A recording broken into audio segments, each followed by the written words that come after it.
The scent of old books and lemon polish was the scent of my life. For 30 years, I'd been the curator and historian for the prestigious Albemarle family, preserving their legacy in this very museum. But tonight, the museum was transformed. Crystal glimmered under soft lights, and the murmur of Boston's elite filled the space where silence usually reigned. It was the launch gala for my husband Robert's newest book, The Pillars of Legacy.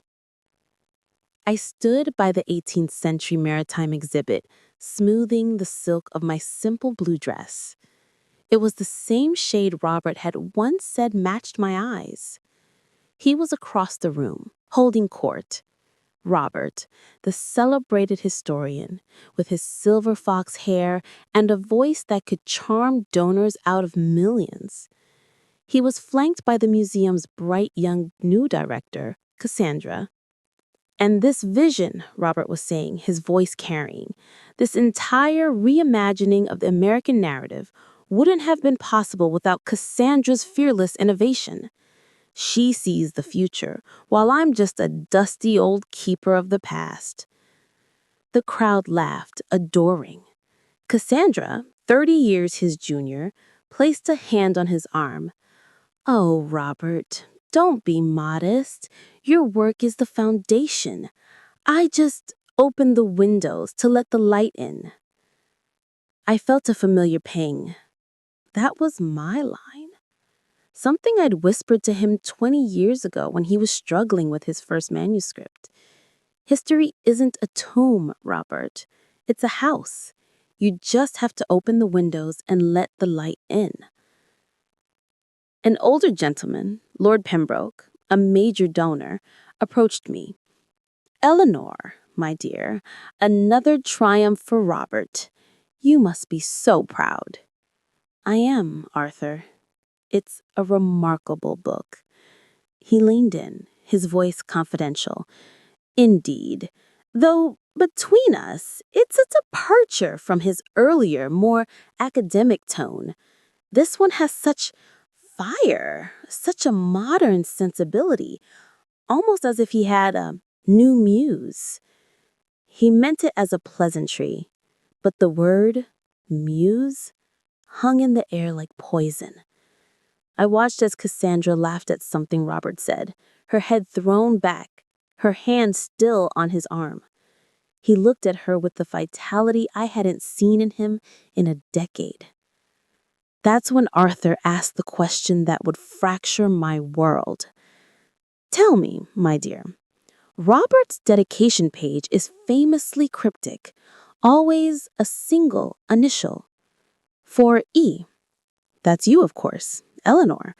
What did he write for you this time?" My blood ran cold. I had received my author's copy of the book just that morning. With trembling hands, I had opened it to the dedication page, expecting the usual for E. But it wasn't. It read, "For C. The light in the window." Before we continue, if you've ever given your all to something or someone only to have your contribution erased, make sure to subscribe. It's free and it helps us share these stories of quiet strength. The gala faded into a blur of noise and false smiles. I drove home alone, Robert having insisted he stayed to network. I brownstone on Chestnut Street, a house I lovingly restored, felt like a stage set. Every piece of furniture, every painting, felt like a prop in Robert's performance of a successful life. I went to his study. The room smelled of his sandalwood cologne and old paper. On his desk, next to his laptop, was a small framed sketch. It was of the museum, with light streaming from its windows. In the corner, a tiny C. It wasn't a photograph. It was intimate, a shared secret. My eyes fell on a stack of note cards for his next project. His handwriting, which I knew as well as my own, filled them, but scattered amongst them were other notes in a flowing feminine script, Cassandra's. They were brainstorming together, their ideas intertwined, their voices a duet from which I was excluded. The betrayal wasn't in a shouted insult at a wedding. It was quieter, deeper. It was in the theft of my words, the erasure of my initial, the gift of my metaphor to another woman. He hadn't just taken my love and support for granted, he had packaged it and presented it as inspiration from someone else. The numbness lasted until dawn. Then a fierce, clear calm settled over me. I was an archivist, a preserver of truth, and it was time to archive my own life. I didn't pack a bag. I started a file, a digital one. I began in the basement, in the fireproof lockbox where I kept our important documents, our marriage certificate, the deed to the house, and the life insurance policy that I had taken out on myself years ago with Robert as the beneficiary. I photographed it all. Then I went to the bank. I didn't drain our accounts. I was more surgical than that. I accessed the records of the home equity line of credit we'd taken out to fix the roof. I found the withdrawals, large sums, labeled vaguely, research materials, conference travel, dates that coincided with weekend writing retreats Robert had taken. Next, the computer. I knew his password. It was the name of his first dog, the one he'd told me about on our third date. I felt a pang of sorrow for the man he used to be as I logged in. I went straight to his email. It wasn't hard to find. An email chain with Cassandra. Subject, Chapter 7 Revisions. Cassandra, your wife's notes on the Gilded Age philanthropy are surprisingly sharp. A bit dated, but useful. Robert, I know. She's a competent researcher, but she lacks your visionary spark. She is the flame, my dear. She is just the keeper of the kindling. Keeper of the kindling. I read it 3 times. He had built his fire with my wood and was now praising another for the flame. I compiled everything, the bank records, the emails, the photos of the sketch, and the dedication cage. I created a timeline, cross-referencing his research retreats with the financial withdrawals and the emails to Cassandra. It was a forensic audit of my marriage's demise. My final act was the most painful. From my own private safe, I retrieved a single yellowed manuscript. It was the draft of my own unfinished PhD dissertation on 19th century diarists, a project I had abandoned when Robert's career took off and his needs, his schedule, his life became the priority. I had put my own legacy in a box to help him build his. I looked at the title page, Unseen Hands, the uncredited influence of women in shaping historical narratives. The irony was so bitter I could taste it. I didn't confront him. I didn't scream or cry. Instead, I booked a train ticket. Then I sat at my own desk and wrote a single, concise email to our joint lawyer attaching the file I had created. The subject line was, Initiating Separation Proceedings. I wrote a second email to the head of the history department at a small liberal arts college in the Berkshires, a place that had offered me a teaching fellowship years ago.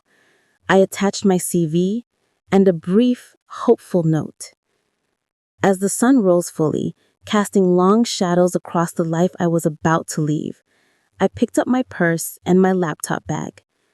I didn't look back at the brownstone. I walked to the corner, hailed a cab, and gave him the address for South Station. Robert was still asleep, dreaming, no doubt, of his legacy. He had no idea that his most dedicated archivist had just cataloged his final chapter. The train ride north was a blur of rolling hills and quiet resolve. My phone began to vibrate in my purse just outside of Springfield. Not a call, but a relentless string of text message alerts. I didn't need to look to know it was Robert.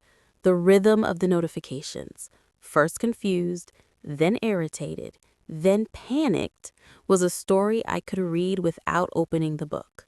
I powered the phone off completely. The silence was a balm.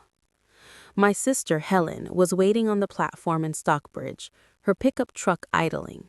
She didn't ask any questions. She just hugged me, a long, firm embrace that felt like coming home. "The guest room is made up," she said, taking my bag, "and I have a pot of beef stew on the stove." Later, settled at her sturdy oak kitchen table, the story tumbled out, not with tears, but with a cold, clean clarity. I showed her the photo of the dedication page. 4C, the light in the window. Helen's face, usually so cheerful, tightened. "That weasel," she said, her voice low and fierce. "He didn't just cheat, he plagiarized your soul." She refilled my wine glass. "What's the plan, Ellie?" "I'm not sure yet," I admitted, "but I won't be the keeper of his Kindling anymore." The assault began the next morning. Helen handed me my phone with a grimace. "It's been buzzing since 6. He's using the landline now." I powered it on. 37 missed calls, a dozen voicemails. I played the first one on speaker. "Eleanor, where are you? The lawyer called. What is this separation nonsense? This is a massive overreaction. Come home so we can talk about this like adults." His voice was baffled, arrogant. The second voicemail, an hour later. "My key doesn't work. Why doesn't my key work? And my card was declined at the club. Eleanor, this is insane." By the third, the panic had set in. "You can't just lock me out of my own house. I have a television interview today for the book. I'm calling the police. I'm calling a lawyer. You've lost your mind." I deleted them all. Then I opened my email. There it was, from Robert. Subject, "We need to talk." "Eleanor, your behavior is destructive and irrational." "Yes, I used your phrase for the dedication. It was a tribute. You're twisting a beautiful gesture into something ugly. Cassandra is a colleague and a friend who understands the pressures of my work. You've been distant for years, buried in the old documents. I'm willing to overlook this tantrum, but you need to restore my access to our accounts and our home immediately. We have a reputation to uphold." I read it aloud to Helen. She stared at me, mouth agape. "He's willing to overlook it?" I didn't reply. I simply hit forward, selected the contact for our lawyer, Miss Sharma, and added the subject line, "For your records, Exhibit A." My phone rang again, an unknown number with the Boston area code. I answered. "Miss Thorne?" a woman's crisp, professional voice asked. "Speaking." "This is Anjali Sharma. I've reviewed the file you sent. It's exceptionally thorough. I've also received Mr. Thorne's call. He is, to put it mildly, agitated." "I'm sure he is." "He doesn't yet grasp the situation. He is operating under the assumption that this is a temporary disagreement. I believe it's time to clarify matters. I've spoken with the bank. The home equity line of credit withdrawals for research are particularly problematic. Using marital assets to fund an affair is financial misconduct. The judge will not look kindly on it." A weight I didn't know I was carrying lifted from my shoulders. "What do you need from me?" "Continue doing what you're doing. Preserve your peace. I'll handle Robert. The initial mediation is scheduled for next week." I spent the next few days in a strange, productive calm. I helped Helen in her pottery studio, my hands finding solace in the cool, malleable clay. I took long walks in the woods behind her house, and I worked on my own material, fleshing out my old dissertation into a proposal for a new book. The call from Arthur, Lord Pembroke, was a surprise. "Eleanor, my dear," he began, his tone uncharacteristically somber. "I owe you an apology. I've been made aware of the situation, the true situation. Arthur, you have nothing to apologize for." "I do. I praised the modern sensibility of Robert's book. I had no idea he was pilfering it from his own wife." He paused. "The board is concerned. The museum's reputation is built on authenticity. We cannot have a celebrated historian who commits plagiarism in his personal life, let alone from the person who should be his closest collaborator." "What are you saying?" "I'm saying that Robert's upcoming speaking tour has been postponed indefinitely, and the museum will not be renewing his annual curatorial grant. It seems his primary source of funding has dried up." I felt a flicker of pity for Robert, swiftly extinguished by the memory of his email. "You've been distant for years." The next development came via message on LinkedIn from Marcus, Cassandra's husband. "Mrs. Thorne," it read, "thank you for your honesty. I'm home on leave. Cassandra claims Robert harassed her, that she was a victim of his power. But the emails you uncovered tell a different story. She's done this before at her last institution in New York. It's a pattern. I'm compiling evidence. I thought you should know." He attached a single file. It was a performance review from Cassandra's previous job, with the manager's note highlighted. "While brilliant, Ms. Reed's interpersonal boundaries with senior male colleagues have created internal discord and will require monitoring." So Robert wasn't even her first conquest. He was just another trophy on her shelf, a means to an end. The great Robert Thorne, reduced to a pawn in a younger woman's career strategy. The humiliation he'd inflicted on me was now his own. The day of the mediation arrived. Miss Sharma met me outside the Boston office building. "Remember," she said, "you hold all the cards. The financial misconduct, the plagiarism of your intellectual property, the emails. He is here to surrender, not to negotiate." Robert was already in the conference room with his lawyer, a harried-looking man. My husband looked shrunken. His expensive suit was wrinkled, his famous hair disheveled. He looked old. "Eleanor," he began, his voice hoarse, "please, let's stop this. We can go to counseling. We can fix this." His lawyer placed a hand on his arm. "Robert." Miss Sharma laid her tablet on the table. "My client is not here to fix a partnership that was fundamentally fraudulent. We are here to dissolve it. Our terms are non-negotiable. Mrs. Thorne retains full ownership of the Chestnut Street brownstone, which her inheritance funded and she personally restored. She keeps her retirement accounts and her separate savings. You, Mr. Thorne, keep your debts, including the remaining balance on the home equity line of credit you used for your extracurricular activities." "That's robbery," Robert snapped.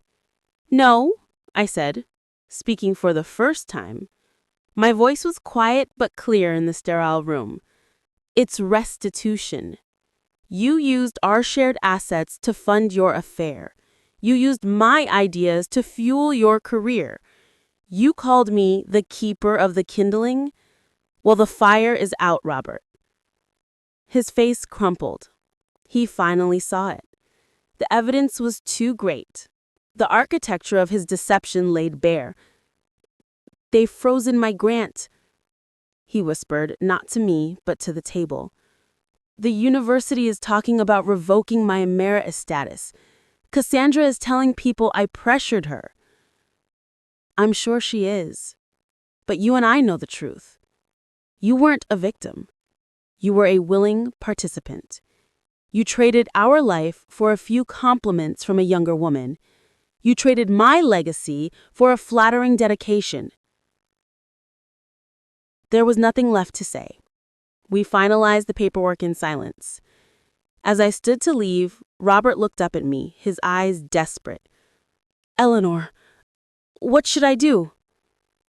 I paused at the door, turning one last time to the man I had loved for half my life. I don't know, Robert. You're the historian. Figure out your own past for a change. 6 months later, I was hanging my own shingle, a small private historical preservation service in a cozy office overlooking Stockbridge's Main Street. My proposal for Unseen Hands had been accepted by the university press.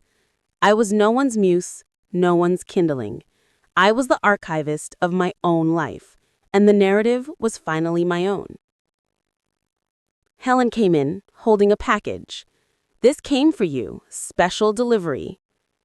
It was a heavy, rectangular box. Inside, nestled in tissue paper, was a first edition of Robert's book, The Pillars of Legacy. A note was tucked inside. Eleanor, I saw him give a talk at a half-empty bookstore in Cambridge. He's a ghost of himself. I thought you might want this. A reminder of what you walked away from. Arthur. I ran my hand over the embossed cover. Then I walked to the shelf and slid it into an empty space between a volume on local flora and a guide to Berkshire architecture. It wasn't a trophy. It wasn't a scar. It was just another artifact, a piece of history, properly cataloged and filed away. Its power over me, finally, gone.